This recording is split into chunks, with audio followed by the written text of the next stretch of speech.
Hello, everyone. Welcome to PopCultX, episode 152.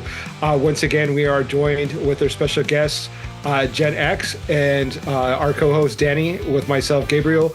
So we're going to go ahead and jump into some pop culture talk. Let's go ahead and get right into it, guys. Yeah, let's do this. Welcome back, everyone. So I know the past few episodes we've hinted at, and I kind of mentioned I was going to go watch it. Yeah, I'm going to go watch it. Eventually going to go see it. Well, that happened. And of course, I'm talking about Deadpool and Wolverine. So I finally, seems like the rest of the world finally went and watched it. I think it crossed over like $1 billion in box office sales worldwide. Yeah. So that's kudos to the creative team there. And I think we've surpassed our moratorium on spoilers. I think because now all the stars of the movie are talking about it and they're doing spoilers. So if they can do it, then we can too. We don't have to worry, right? Yeah. Fair enough. I agree. With that being said, let's do a little talk about Deadpool Wolverine before we get into another segment later on that might have little implications with the movie. But we'll see. So I'll give my first feedback on it since before I hadn't said anything. It was really good. I enjoyed it immensely. It's one of those movies where I think each time I watch it, I'll take away something new from it, because it was just so jam-packed full of Easter eggs and little tidbits. And it's kind of like, who's the director that's very famous for Everything Has a Meaning? Kubrick? Is it? Yep. Yeah. Kubrick, everything has like a meaning. So you look in this movie, like the background has like a picture or a poster, has some relevance or building to Easter egg to another Marvel entity. But I really enjoyed it for that. I really enjoyed all the different variations of Deadpool. I thought it was so much fun. The thing I think I cracked up the most is one of their fight scenes where they're doing like side scrolling. So it's like a side scrolling video game. And I thought that was really fun, really neat way to portray them trying to get to where I forget where they're trying to go, but it was just a really cool fight sequence. But the whole movie was just a lot of fun. You guys, any of your favorite moments or cameos from the film? I think for sure, Blade was my favorite cameo. When Wesley Snipes came on the screen, everyone in the audience kind of freaked out. I freaked out a little bit. It was cool to see him. I know there's a lot of talks about Marvel remaking Blade and recasting. For me, Blade will always be Wesley Snipes. He did such an amazing job, so super iconic in that role. He's a badass. That for me was one of the best moments in the movie.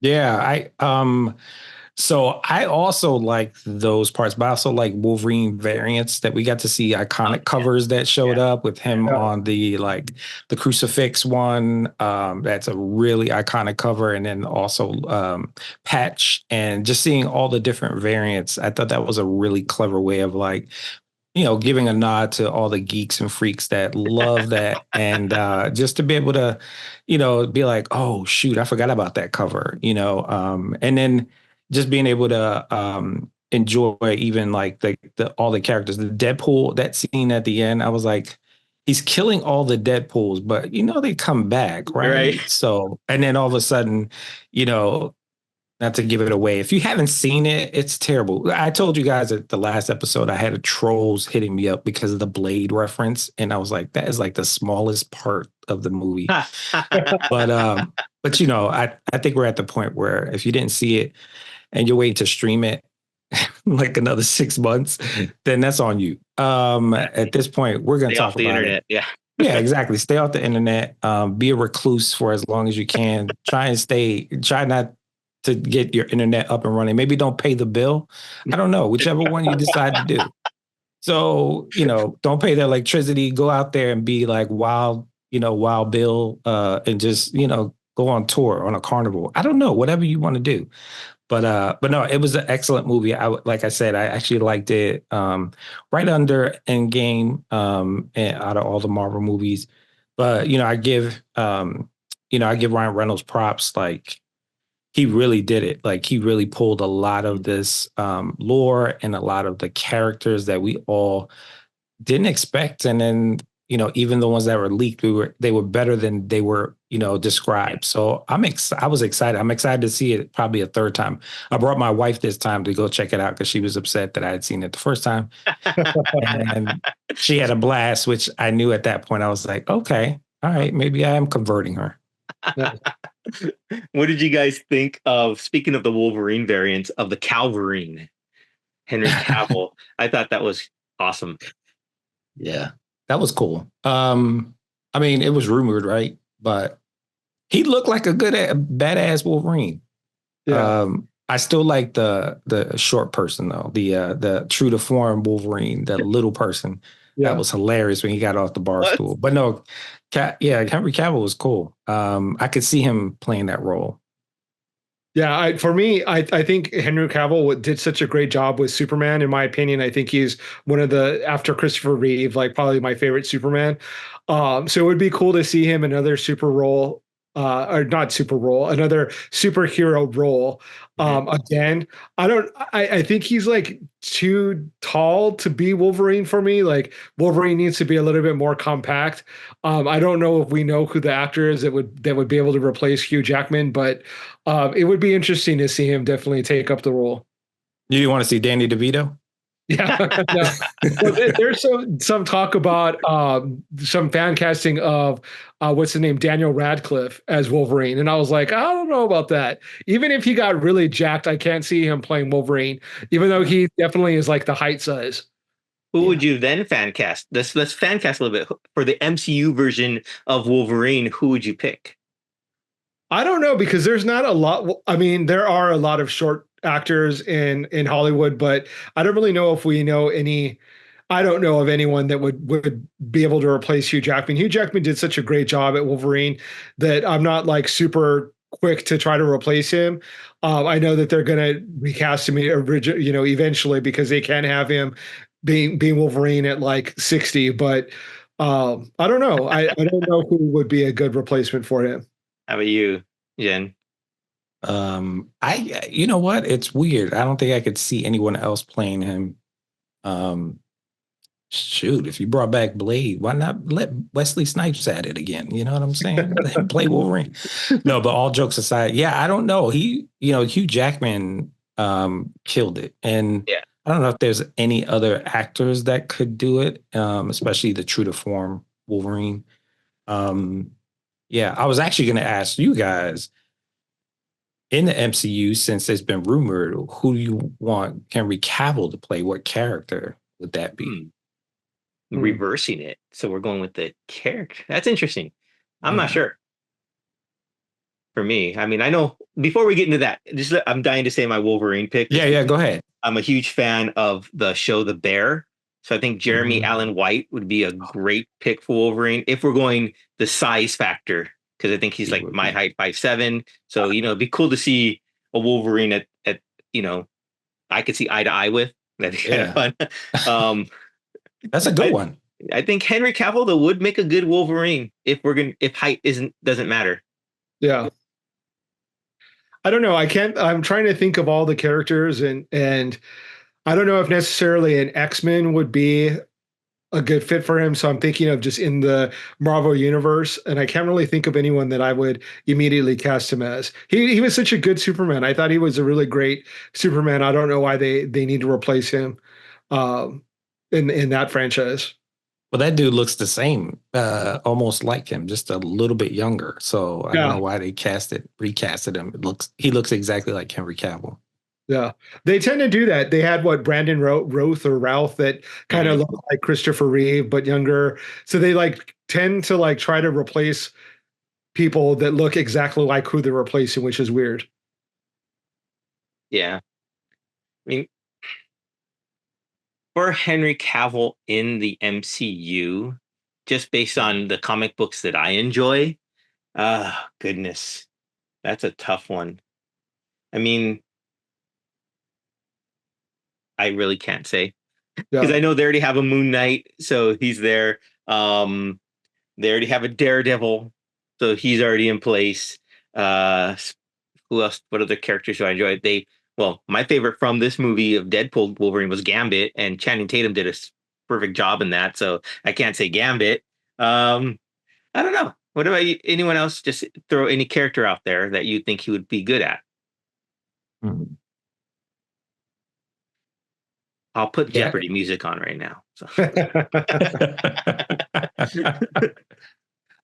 I don't know. I kind of think he'd be a dope Cyclops, but like, That's what I was thinking too. yeah, he looks like a Cyclops to me if I had to typecast him. Yeah. Yeah, or What maybe about? Dokken. I know in the end credits or post credit scenes for was it Thor movie? They had Hercules, right? And they Yeah. had the guy from Ted Ted Lasso. But I think Cavill would be a good Hercules if they really wanted to make that its own Mm, franchise. That's actually a good idea. I it could would be. Yeah, I agree. Let's call Kevin Feige and tell him that we've decided for him that we're gonna Dude, make you have his Henry. number. Yeah, hold on, let me get it. get him to know. One of the other things that I really that kind of made me happy or tickled me about Deadpool is that it pissed off a lot of people. A lot of people apparently went into an R-rated movie expecting it to be a good Christian film and had to walk out because they were offended by the comedy, by some of the quips that he makes in the movie, and they didn't like it. So that just makes me happy because they're stupid. If you have, traditional, let's call them traditional values, and you're very sensitive to things of that nature, why would you go into an R-rated movie expecting it to be a Disney, Snow White and the Seven Dwarfs kind of a thing? Like, I think that people were doing it on purpose to be offended. But that it just made me laugh. I thought it was hilarious, and I think that's like part of the whole point of the movie is that Deadpool is supposed to be irreverent and funny and be a little bit scandalous at the same time. Oh, he's more than scandalous. Yeah. That brother was. It was R-rated for a reason. I was like, whoa! I've seen enough butt and junk and all types of different things. I was like, good lord. Now, not to go back to Henry Cavill, but I went back to see what people were saying. They were thinking of that he would play, which I hadn't thought of, which makes more sense, is Captain Britain. Oh, that would be really good. Yeah, that's been rumored as probably the top.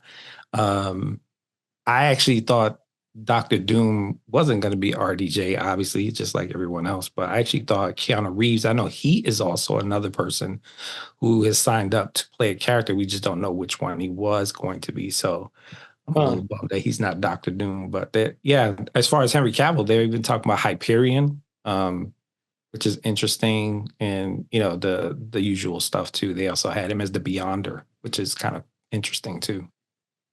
I would be so down to see an Excalibur movie with Captain Britain and that whole Nightcrawler and Kitty Pryde and that would be dope. I'm a big fan of that series and that originally came out in like the like 90s, late 90s, and but Alan Davis was the artist that did that, and that would be all aboard for that. That would be so cool. But I don't think they'd be doing an Excalibur movie until they introduce the X-Men, and that would be an iteration. I could see them doing that on like Disney Plus instead of like a full-on movie, like doing a Disney Plus series, which would be really cool. That's cool. Okay. Yeah. What didn't you like, Danny? What didn't you like about the movie? What didn't I like about the movie? Yeah. Was there anything, or you thought it was a perfect movie? Well, nothing's perfect. I mean, nothing's absolutely going to be absolutely perfect. I mean, I don't like the fact that they didn't call me to be a part of the movie. True. So that's like one negative right off the top there. Yeah. I wanted to see more, I think, of the team up, I guess, of all the characters they brought back. Blade, Gambit, Elektra, X-23. Who else am I missing? That was it, right? Just those four? Yeah, I think so. So I wanted to see more of them. And I know I heard or I read somewhere that this was like Ryan Reynolds sending like a love letter all to the 20th Century Fox Marvel characters. Yeah. So it was cool. I mean, but yeah, if anything, I would want to see more action from them. Yeah, it went by really quickly. Mhm. That whole scene where they head up with the villains and Juggernaut die or is well, I don't know if you would say died, but decommissioned very quickly, I would say, like, for being the Juggernaut. Mhm. Uh, and it just went by really quickly. It would have been cool to see them battle it out a little bit longer. That's right. Yeah, you know who I really was vibing off of? Sabretooth. And then, that he was That was quick in funny and out. though. I think that was the one of the funniest part in the movies when he picks up the head of Sabretooth. It's like Yes. Furiosa. Yeah. That was insane. But he's one of my favorite of the villains of Wolverine. So that's why I was glad that they brought the old school, Sabretooth from the original X-Men Yeah. franchise. Was pretty cool. Yeah, I forgot about all the cameos. Man, I You gotta missed one watch though it. Which that one? was hilarious and short-lived. And of course, I'm talking about Chris Evans as Johnny Storm. Yeah. Yeah. That, and of course the end credit scene where he does his whole Deadpool's like, to set this record straight, and they have it on camera what he was quoting him saying that no one believed he was saying, and it was awesome. I enjoyed that monologue. I'm like, I want to learn that monologue to repeat to people in the street. It was so cool to me. It was funny. I enjoyed that, seeing that side of Chris Evans, because we know Chris Evans is of course Captain America. So to see him in from a previous iteration of the Fantastic Four, and a way that we're not used to seeing him speak, I thought that Mhm. Yeah. was really fun, and I'm glad Ryan Reynolds and Sean Levy brought that character back into the mix. Yeah. It was pretty funny.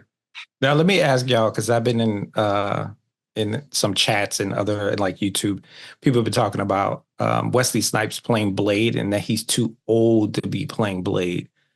I personally think that he still has the moves and chops. I know he had talked about that was a rigorous training schedule to get his body back, but he's also a martial artist. So Yeah. for me, I feel like he actually, and movie magic can do wonders. He can make you move fast, make you look like you're actually kicking ass. So what do you all think about that? Is Wesley Snipes or even Wolverine's character, are they too old to play these folks? Hugh Jackman, are they too old to play these movies? I don't think so. I think that I when Blade came on, that didn't even pop into my head like, oh, he looks old. I just thought he looked badass and it was cool to see him. So I'm definitely think that he could still do Blade and do the character justice. I mean, like you said, Hollywood magic, they can make him look younger if there's an issue with him looking too old. But I think that he's still got the moves. He still can do all the action scenes. He's not that old. It's not like he's like 80 or something like that. Uh, Yeah. Like Harrison he's Ford. Arnold Schwarzenegger. Yeah. yeah, Yeah. exactly. And then I think that Wolverine, I mean, they could age him. It could be part of the plot that it's like old man Wolverine and old man Logan, and kind of go from there. But they're both such good characters. I don't want to see them go. I think that they can still milk some more movies out of them. I agree. Let me ask this question for you guys. You guys might know this better than I. In the comic book, does Blade age? I guess like a human, or does he age a lot slower?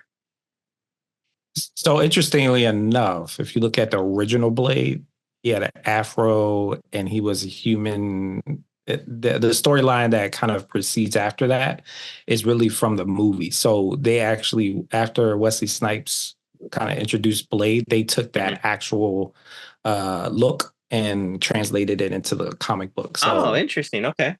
yeah. So old Blade looked like he was just a regular, I don't know, Dracula hunter. He was a vampire Yeah. hunter with a stake, and he's just fully equipped with a fro and some stakes that he would use. But yeah, I think I don't know. I don't think he's aged. Even the Blood Hunt series that's happening or just finished, he still looks the same. And I think also, not to also spoil that side, but he has vampire blood in him, so he's definitely not going to age at all, or Yeah. it's going to be really slow. Yeah. Yeah. Okay. Then Plus, like, does anybody ever age in comic books? true. That's They true. stay the same age like forever. That's very true. That's very, very true. I mean, I could see him doing it then. I mean, if they want to progress his age a little bit. I mean, we did see he had the silver on his That was goatee, cool. so I thought he would just look more mature and refined, I guess, Blade.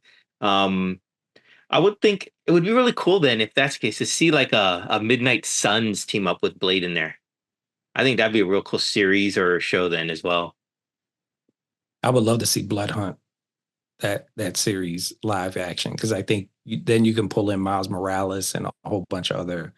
I think that would make basically break Hollywood. They would make so much money off of that. Yeah, because it's the horror side of it plus the comic book side, and it's just, yeah, I mean, like, what was the closest we got to that? That was Werewolf at Night, right? Yep. That short film, I guess you would call it, and that was really cool. I really enjoyed that, so I could totally see the Blood Hunt line coming up, and maybe a series of vignettes or short films that all equal together for that. That'd be kind of fun. I could see that. Let's see here. So with the whole Deadpool core, what did you guys think of that and all the different variations of Deadpool? Did you guys have a favorite of the different iterations? I think that the dog pull, or I don't know what you call that was probably my favorite. Just because I'm definitely a dog guy. I love dogs. Even though that dog is a little creepy looking. That was fun. I mean, that for me was probably my favorite Deadpool iteration. Well, I'm gonna go with Lady Deadpool. She's fine. So Yeah, Blake Lively, going back to Gabe's comment from the last episode of repopulating. Why not? Like, yeah, you know what I mean? No, Lady Deadpool was cool. I wish I'd seen more of her. I actually was kind of sad that we didn't get to see either some type of like revelation, right? Taking the mask off and saying yeah, something, But yeah, the dog was hilarious. That dog was so funny. I didn't really like the nice, happy Deadpool. He kind of Nice got on my Pool. nerves. Yeah, I didn't like Nice Pool. He did have one of the best fourth wall breaks, though, I would say, when he mentioned the proposal. I thought that was hilarious. So Yeah, he annoyed me for like towards the middle end of the movie. I was like, shut up. I guess that was the point, right? Yeah. I thought it was hilarious after they finished fighting the Deadpool core and they're starting to regenerate. And of course, the what's his sidekick's name that comes in? Oh, we all have the Phil. Is that his name? Phil, right? Was it Phil? Phil? I don't remember his name. It's like it's middle of the road. Yeah, it comes in there. Yeah. Well, we all have one of those, and then they all stop fighting, for that. And then like you see the one of the characters had their arms chopped off and they were starting to regrow. So he had the little hands and he's like, yeah. I forgot about that. Yeah. Okay, maybe he's my favorite. That might be my favorite Deadpool. He just started laughing so much on that. There was and that's why I want to watch it again. Like I said, they jam-packed so much in there that you have to watch it a few times just to get it all, unless you go on the internet, of course, and look up all the Easter eggs that are there. And there are plenty. I mean, one that I saw before the movie came out was like the Liefeld shoe store in the background of one of the scenes. And that was, of course, I guess, had something to do with him and feet. I'm not sure exactly what that meant. Rob Liefeld can't draw feet. That's what He's terrible. And hands too. He's terrible with hands too. Okay. Like, you look at his work and it always like cuts him off at like the feet, or like he has like two left feet. The character, like it's crazy how like popular he is and how large, how big he is, and he can't draw feet. But that's hilarious. That was like my favorite when the previews were coming out. When I saw that, I was like, oh, that's so funny. Like that's gonna be a good movie. That makes it even funnier to me because I didn't know that. I mean, I just saw it. I knew it had something to do because I know the name Liefeld, but I didn't know that he couldn't draw feet. So that the fact that it's a shoe store makes it even funnier. Yeah, it's what was it? Just Feet, I think. Yeah, something like that. Yeah, it's hilarious. I'll send you some examples of his artwork, and it's really hilarious. Like some of the stuff that he does. Like there's an image that he did of Captain America where Captain America, the proportions of his body are so odd and weird, but people love chest. Yeah, Yeah. his chest is like 15 times bigger than his like the rest of his body. It's just the angle is terrible, but Say it with people your love that chest. comic. They Yeah. love that comic book. So sound like hotcakes. That's awesome. But I did love Old Man Logan when he dug him back out and he was just adamantium because you're really dead. Damn it. That was hilarious. And then he used his adamantium. And I was Yeah. like, oh, that's pretty baller. That's pretty awesome. Yeah, Yeah. that was hilarious. That was just the opening sequence. So Yeah. The opening sequence was hilarious. and it was just like, okay, this is how it's gonna be. This is gonna be a great movie. I mean, just using his head, his spinal cord, and his skull, and just whipping that around. Yeah, that was Yeah. really cool. But Back to Wolverine. yeah. I think though Gambit probably at the end of the day was my favorite part of the movie. Not to take away from Deadpool or Wolverine, but Channing Tatum and then hearing the story, I saw in his interview he did with Jimmy Fallon. I don't know if it was last night or a couple nights ago, but that he's been pushing to get a film to get that character made for like 15 years. Yeah. And to finally have it included in this and to see the way he did it and the way he embraced it and the way his mannerisms. And I guess he's from an area where there are a lot of Cajun people. He was from Mississippi, where it's not in New Orleans, but close enough to it where he knew a lot of the lore from that culture, that he brought all that into that character. It was just so wonderful. I want to see a Gambit standalone film now.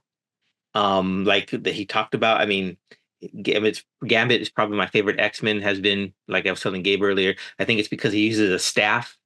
And like I learned the staff when I was taking Taekwondo as a kid. So that was probably the reason I gravitated toward that. That's why Donatello is my favorite Ninja Turtle, because he uses a staff. So I want to see more of that. That's all. I think people fell even more deeper in love with Gambit because of 97, X-Men 97 and his Yeah. demise in that. Yeah. And if you haven't Learn my seen name. that either, I'm sorry. You're so freaking late to the party. Yes, Gambit dies in X-Men 97, but he doesn't pretty just heroic. die. Yeah, he's heroic. Yeah. It is quite remarkable. Yeah. It was probably the best death I've ever seen on film, period. Maybe next to Optimus Prime, but that was pretty good. X-Men, the Transformers, the movie, that was dope. But no, I actually think it was by design. Anything that Ryan Reynolds has done, especially with the Deadpool franchise, he's been suggestive in pushing the envelope and just saying, hey, why don't you guys try this version or this movie? And that's how Deadpool got made, right? So he was very influential in that way. And I think he's also talking about Blade being with Wesley Snipes and giving him justice, kind of, like Old Man Logan. And so I wouldn't be surprised if they actually bring him back, because I heard the Blade movie is indefinitely on the shelf. Kevin Feige hasn't. It has. Oh man. Yeah, Kevin Feige didn't even introduce it at the last con. It wasn't even in the next 2 years of their blueprint, so that's not a good look. But but I think that even if they decided to do something, maybe even a TV show would be really cool to send off that version of Blade. But I also think he did that on purpose with Channing Tatum to say he's actually not bad as Gambit. Y'all are sleeping on this. Yeah. And when you make that kind of money with a film and that popularity of those characters, it's sort of like a no-brainer. I'm like, come on. Yeah. They see the dollar signs and it's like that changes their opinion real quick. Yeah. Absolutely. I concur. So if you had to give it 1 out of 5 stars, what's your final rating on the film? I give it 5 stars. 5 star? Jen? I would give it a 4.5. 4.5, okay. Yeah. I think the only reason why is because I wanted more. Like, I wanted more characters to be developed, introduced a little bit more, or team up. I would love to see more of that team up that was kind of missing. Yeah. So fair enough. I'll give it a 5 though, because I'll give it a 4.5, like you said. Now 5 after my second rewatch, and I can see everything again. Push pause, rewind, because I don't watch it at home. So yeah, I think that covers all of Deadpool Wolverine, unless there's anything you guys wanted to touch on that. Yeah, I'm good. No? Okay. Anything else you guys been watching or doing this past week that maybe you might want to bring up? Well, I saw a really terrible movie called Tarot on Netflix, which is about a group of kids that get their Oh, horoscope I almost read. watched that. Okay, now I know what Yeah, you're talking about. yeah, they have their horoscope read with tarot cards, and then they start dying based off of what that horoscope is. Uh, Mm.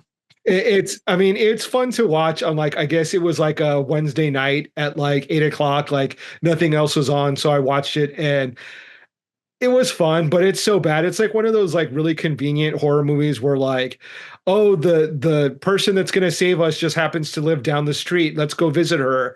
And it just, things were just way too convenient for it to the plot wise, but it was okay. But actually, I'm gonna try backtrack and not say it's okay. It was a bad movie. But to say you went from terrible to okay.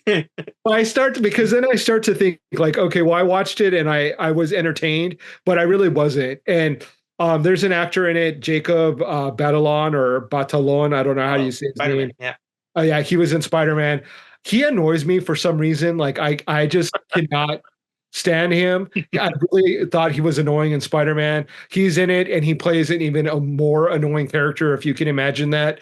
And so yeah, if you like being annoyed, watch the movie and he'll definitely annoy you. Fair enough. Yeah.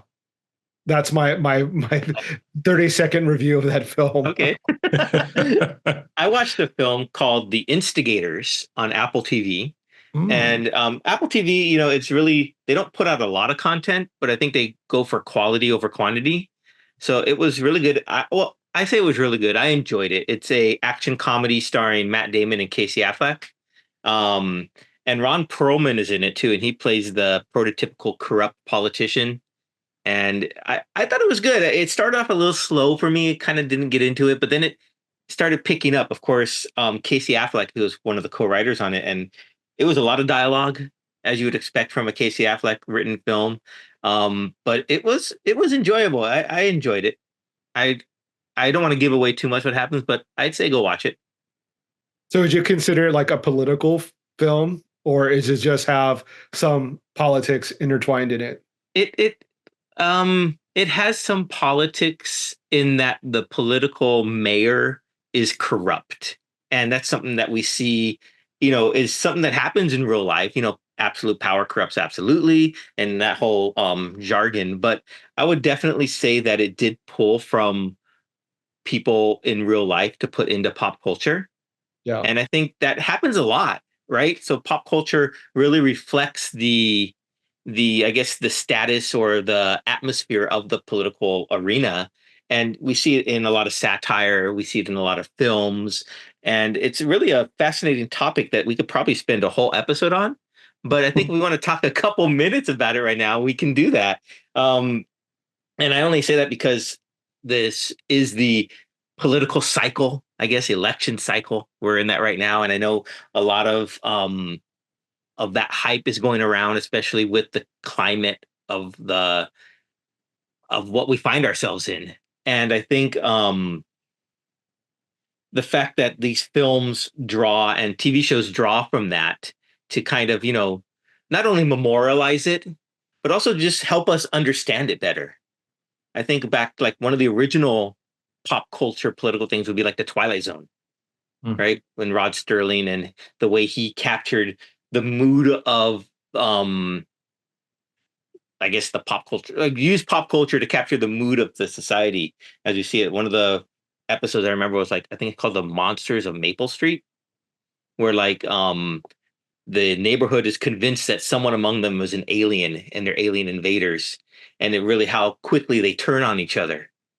So even that's still relevant to today, right? Because we see people we don't know who they are, and we just automatically label them as being negative, and we turn on each other so fast. And I think that's the way pop culture can help us understand and hopefully avoid those circumstances. Is there any sort of film or anything you guys gonna add to that? Well, I think that what Hollywood does really well is they make things kind of easily able to be digested. Mhm. And things they don't make it like overtly political with like a message just like banging you on the head.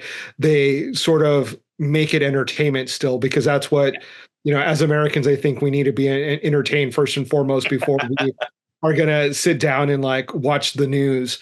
At least for me, I do enjoy political themes in TV shows or movies, but it has to be entertaining for me to really want to watch it. Otherwise, I would just watch the news.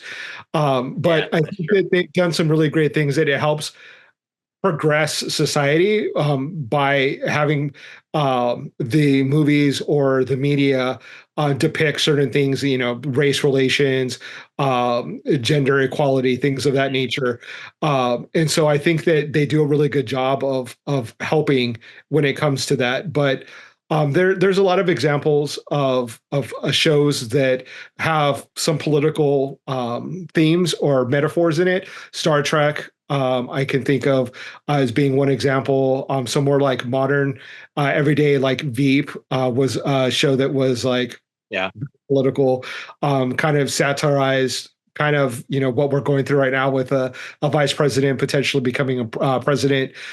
So definitely, I think that politics is a really big theme that Hollywood investigates and utilizes to make it entertainment. So I like the entertainment aspect of it. Not necessarily want to be overtly political, just because I want to escape from my reality. I like Hollywood to be an escape. I like movies to be an escape. Hmm. So, but I do appreciate when people use that medium to have like a political message. Yeah.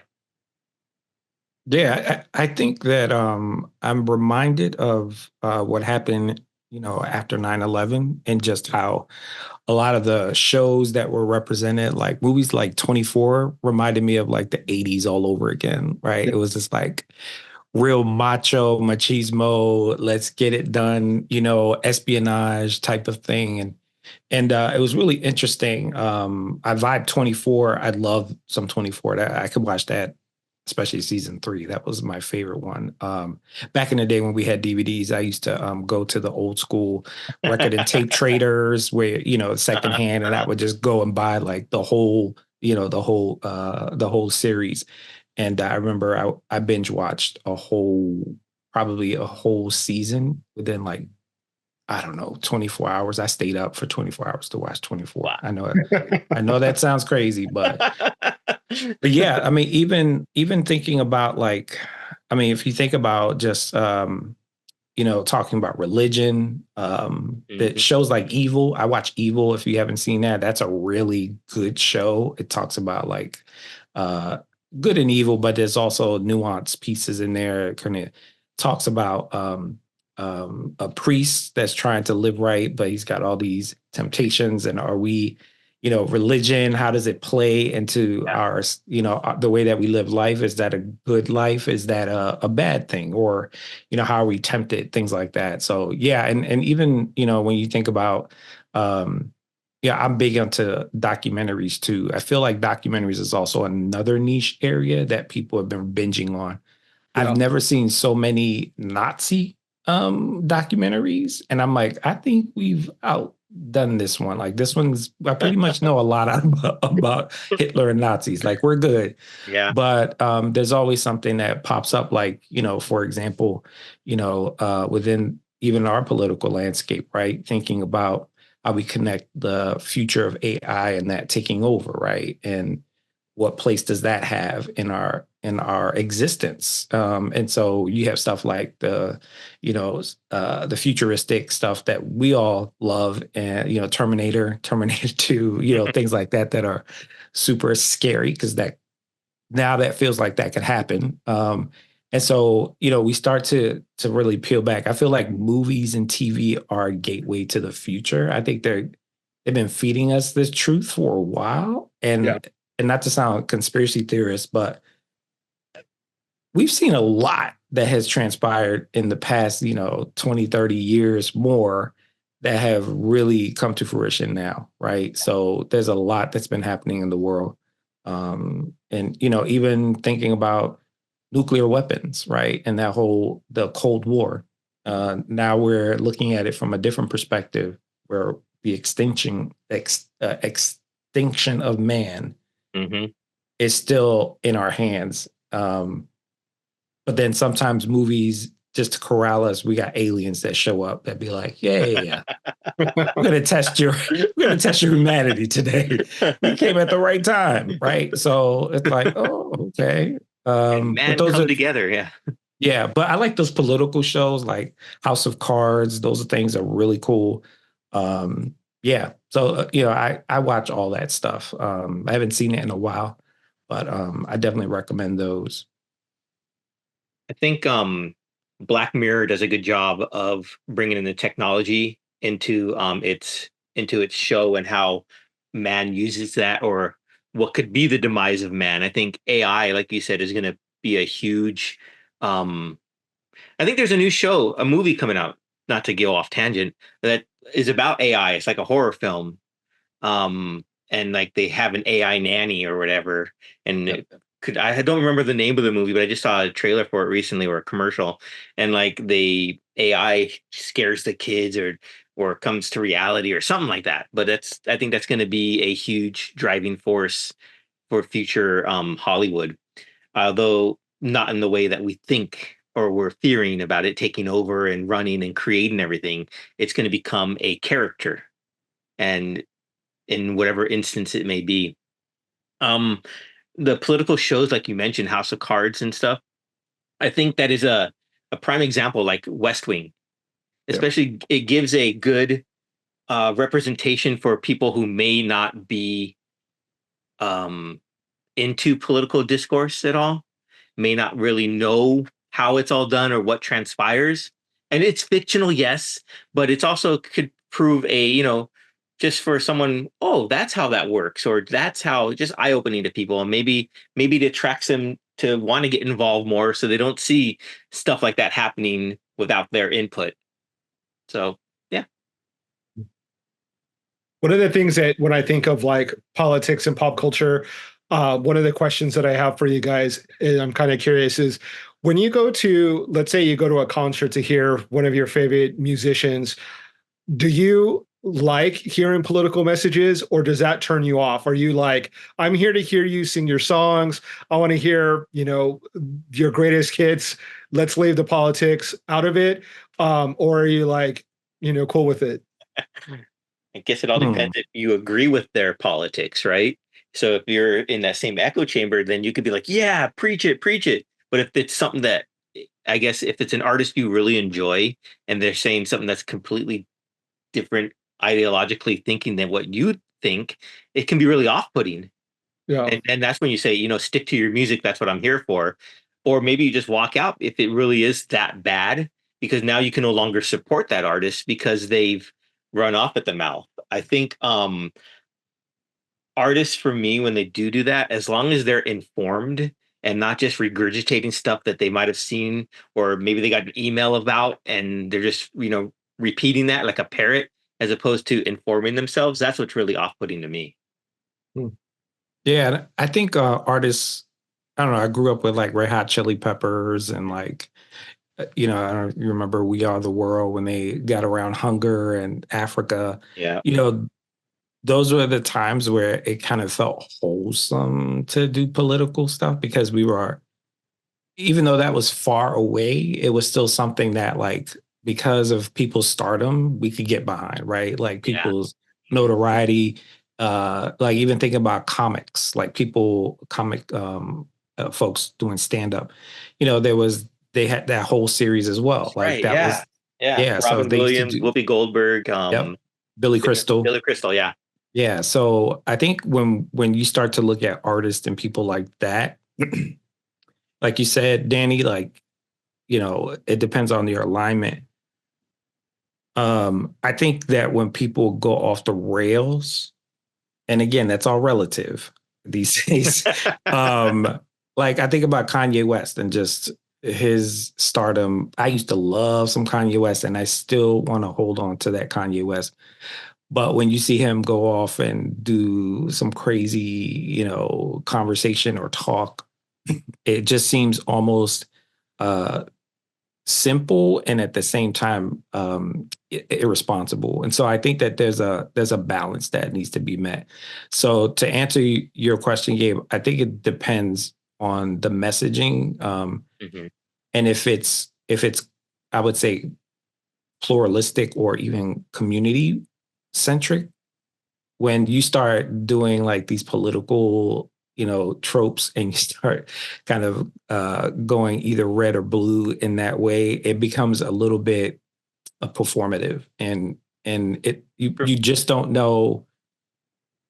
I don't know a lot of superstars and celebrities that should have that type of influence on people, right? Like people should be a little bit smarter than just saying, well, because Kanye said this, then I'm all about that cause. Yeah. Or whoever, even political folks, like they're in that sphere. But I don't know if do y'all remember Ali G show? Yeah. Yeah. Okay. So one of my favorite things is that he used to interview these political folks, right? And people that were in office and folks who were vying for positions. It opened a lot of people's eyes, and it opened my eyes about how blindly we follow without necessarily educating ourselves. And I think that um, that's been the culture, I think, of people in the US in particular. So I think people just need to read more, invest more, read and get engaged, and not just believe what you see, and get sound bites from folks. Yeah. Just really do your homework, because it can be really. I've had people in conversations where people just believe celebritydom, and it's like, yeah, I don't know if that's the person you want to. Kim Kardashian, I'm not sure if she is a good representation about the justice system. I am thankful that she's participatory in like jail reform, and that she's getting people out. But like as a political like on a political landscape, I'm not sure if she would be the one that I would trust in that space. Yeah. Yeah, I tend to enjoy when celebrities use their status to encourage people to do what you said, to go find out more information about topics, to register to vote. Yeah. I think that's really healthy and really good to encourage people to start their political journey by seeking out the ability, seeking out their own education and educating themselves. When they start spitting out like specific messages, you start to wonder like, okay, well, who told you that? Like, why do you think that way? It's just a sound bite. All of the things that you said, I kind of think back of COVID, and you had people that were musicians saying, don't let's not get vaccinated, let's get vaccinated, let's going back and forth on that whole topic. And it's like, you're a rock star, like why are you taking medical advice from someone who has no idea what they're talking about? But on the flip side of that, I do enjoy groups that are political, like Public Enemy, Rage Yep. Against the Machine. I like Socially conscious ones. I like socially conscious people Yeah. that you can see that they are sincere, Yeah. that they are put their money where their mouth is, that they're actually educated about the topics that they're speaking on, versus when it's just someone trying to, appease the public by appearing a certain way, and knowing that they're playing to their fan base basically. But I do love socially conscious artists that are not just about getting money off of their fame. Yeah. For sure. I think you said it best. Where I enjoy when. Do you remember the Rock the Vote concerts? Yeah. Right. Yeah. And I think that's something that's actually needed nowadays as well, to get the more youthful generations to get out there and make sure that they are engaged and participating in the political cycle and voting. And I think that's something that I remember a lot about. I was watching Black Sheep the other day, the Chris Farley movie where Yeah. he's and he crashed the Rock the Vote concert, and it was just they use humor, but the message is there that people that's a way to encourage people to get out there and vote. And I think they need to bring those concerts back and have stars who have their platform, not to maybe even just, promote one way or the other or their own thinking, but just to get people engaged and active in it. Mhm. And that's something that they need to do. Yeah. Yeah, I think even Gabe, what you said, just introducing people to activism or like social consciousness, the education part. Like I think of whether you're giving money or you are canvassing or you're providing some type of entertainment to a specific cause that's worldly. And I think that those are things that we need to get back to. I mean, not that we want to go back to the 80s, Reaganomics, all that stuff, not to get political. Even part of the 80s that, we want to get back to. Yeah. yeah, it was funny. I was thinking when I was thinking about this topic, I thought about how culturally like relevant the political landscape is, how it fuses into like this like cultural meme that should have been coming. We should have known it was coming, right? Mm-hmm. I think about George Bush and the Kanye West comment. He doesn't care about Black people. That became kind of like a socially conscious thing. People are like, "Oh my gosh, I can't believe Kanye said that." But then there was the flip side, which is the social activism that that was in place there. That was really interesting. It made you think a little bit more. Maybe Kanye isn't that radical or that dumb or whatever. But then you also see like the Arsenio Hall show and Bill Clinton playing the saxophone just to appease folks and get more votes, right? It's like, oh, come on, like, okay. And I think it's been part of our culture and it's cyclical in so many ways. I think the current landscape has become a lot bit more visceral. And so I think that's the unfortunate part, because I feel like folks want to get back to those times where we were doing things together and that we were at one accord, even politically. We were trying to make sure that everyone had some equitable rights or freedoms that we kind of didn't, we took for granted for the most part. So Yeah. Yeah, I agree that we do need to get back to a more civilized political landscape where it's not just name calling and putting down. It's more or something that we can move forward and lift each other up, and it's a discourse that maybe we don't agree eye to eye on things, but we have the best interest of the community at whole at heart there. So yeah. Mhm. Yeah. Yeah, while you were saying that, I kind of was thinking, what are some of my favorite socially conscious, songs or art that really speak to me? And I immediately thought of Marvin Gaye, "What's Going On," and that's such a classic song, and it's such a perfect way to bring out social issues in an entertaining way. Like the song is a great song, but it also is educating you at the same time. And I Yeah. think that's the perfect marriage of like politics or social consciousness with entertainment, is when you are, making a great song or making a great film that entertains people, but that also has an underlying message that is able to get across to the mass population. Yeah. Yeah, that song for me was Sam Cooke. The first time I heard Sam Cooke sing, "A Change Is Gonna Come," I was like, whoa, this is, and that was way before I was born. So this thing is timeless to me. And when it was introduced to me, it was still relevant.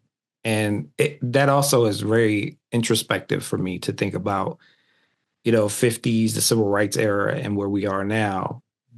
Things like that, songs like that, allow us to think about humanity in different ways, or even to see it from perspectives, even if they're not your identity, right? So, Yeah. a change is going to come was obviously during the civil rights era, but thinking about Black folks in the struggle, and for people to see things like that, and for that song to really be the vocal component to the civil rights era, really gave way to folks to be much more critical about racial justice and equity. So it's really interesting how music also plays a part in our cultural norms and how we activate things in our lives.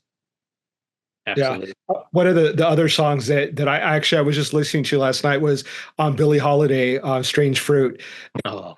And just imagine, her performing that song to like a predominantly white audience that was, either woefully ignorant or unaware of what was happening within, South and lynching of Black people, and her using her God-given talent and the ability to educate people is remarkable. And so I think that those are examples of how artists can really use their voice in a really tremendous way to be able to educate people and to illuminate subjects that are often overlooked by, sadly by the majority of the people in the US. Yeah. And I think that song is haunting. Yeah. That song is especially haunting. when you realize what they're talking about. Yeah. When you realize the message behind the song. And speaking of using your song and platform to for a cause greater than yourself, I just watched the movie One Love, the Bob Marley film, and how he was they used him as a unifier, right? And in Jamaica and that political landscape at the time, and he had to go back at, among death threats and being shot at and everything, and use his music as the platform to bring together in unity the different factions there on the island. And I thought that was just shows how powerful music can be and how powerful an artist can be when they put themselves out there and allow themselves to be actively involved in that and not just, like you said, sound bites. Yeah. But it's interesting with that. I mean, we as humans, it's very cyclical, our history. And I even think when you just pointed that out, I thought of the LA riots and the Bloods and Crips getting together, right? Yeah. And like that ceasefire. It took like celebrities to pull people to do that, right? So it's kind of prescriptive almost. And it's almost like we don't want to see what's coming, even though we've lived it, And so I think at some point, hopefully we can kind of get to the political landscape and kind of create a new story, a new chapter. Absolutely. Yeah. That would be great, especially one going forward where everyone gets, would you say equitable? Yeah. Yeah. Absolutely. Well, We very cool. We got heavy today. We did. We went a little deeper than I expected, and that was great. Pull to that. Wow. Yeah, you got me thinking while I'm thinking. I'm like, okay, wait a minute. What's going on? What else is happening here in this world? Well, everyone out there, I'm curious to see if you're watching this and you've stuck around this far into the episode. What songs really, like Gabe brought up a couple, what songs really have that importance level to you?